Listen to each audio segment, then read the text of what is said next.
the 1st in April is my second concerto for cello and orchestra. Well, actually, it is my 5th concerto for soloist and orchestra. So it's already a part in a line, and I think it evolved in such a way that it that during my time as a professional composer, I also composed a lot of theatrical pieces, and I think the dramaturgy became much more important in my work. So basically, I am more and more putting almost like staging like instructions for the orchestra and for the soloist in my works, and I continue to do so to start to fire up the imagination of the performer. And this thing becomes more and more in the newer pieces that I write. So I see the very clear development there. And I, of course, also become more and more skilled in how to orchestrate in such a way that the soloist is always in the right balance with the orchestra. Which is, of course, for the cello concerto is one of the most hardest concertos to write, actually. Because the cello has such a specific register where it can be heard on top of an orchestra. But if you just below or just above that register, it mixes with the orchestra and it disappears again. That was quite a challenge. Yeah, still.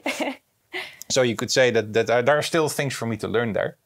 But I think I kind of found a way to do it. Definitely.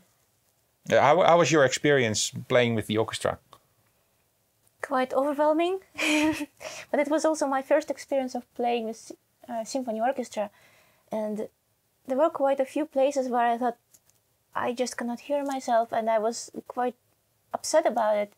And in the end, I realized it's really about this dramaturgy, as you say. Sometimes it's okay to be swallowed, you know, like you are covered by this huge wave, and sometimes I'm so alone, and the orchestra is so extremely soft, and it also feels quite unreal.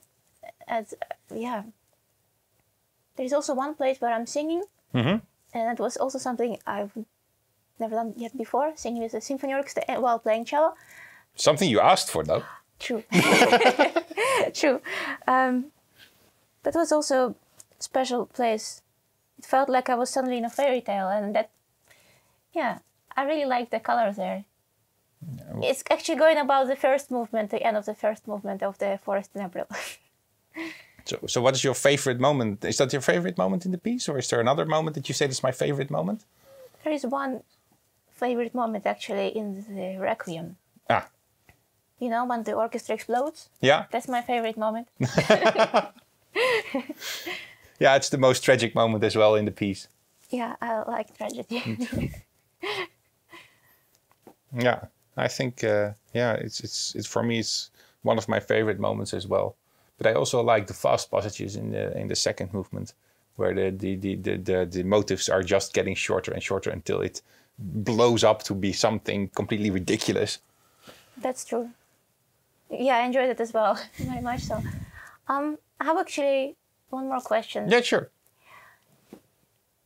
What are your demands for the performance of your music in general? If I can ask this question, of course. Yeah, of course. You can ask every question. My demands. What do you mean? Technical demands or personality, or what kind of demands do you know? Well, demands for interpretation of your music. Yeah. Well, the thing with my music is that it should not be performed as it is a technical exercise or a MIDI file, and that's something that is. That has been sort of developed into the contemporary music practice a lot.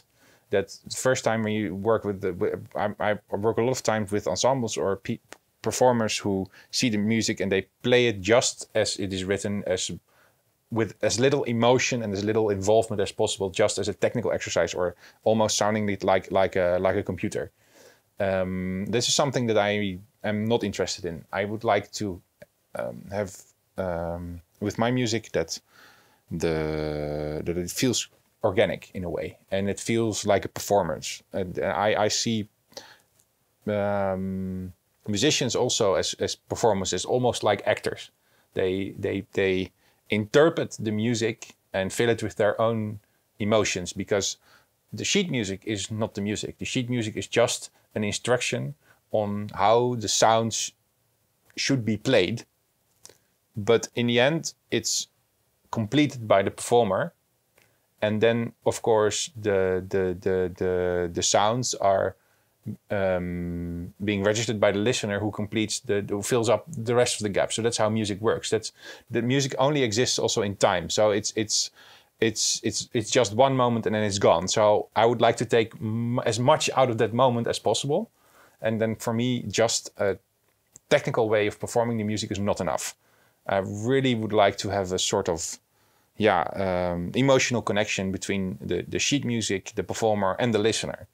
And so that can come with some extra challenges. But I think it will be, in the end, a more rewarding result. Yeah, and speaking of the listener, do you have a... what kind of listener do you have in mind? Oh, that's a very good question. What kind of listener? Well, the thing is, for me, is basically because the listeners are so diverse. You don't know which people you're going to meet and what kind of life experience they've had. And so and everybody has also a different way of how their anatomy is. So they also hear music in a different way. That's a very interesting thing, because already the shape of your ear can already determine how you experience music. So the thing that I focus the most on is basically on the relationship with the performer. If the performer gets the music and not only on a musical level, but also on a more emotional level, and tries to perform those ideas with as much heart and soul as they can. And I think with that in mind, I think it is possible to touch the heart of every listener who comes across this music.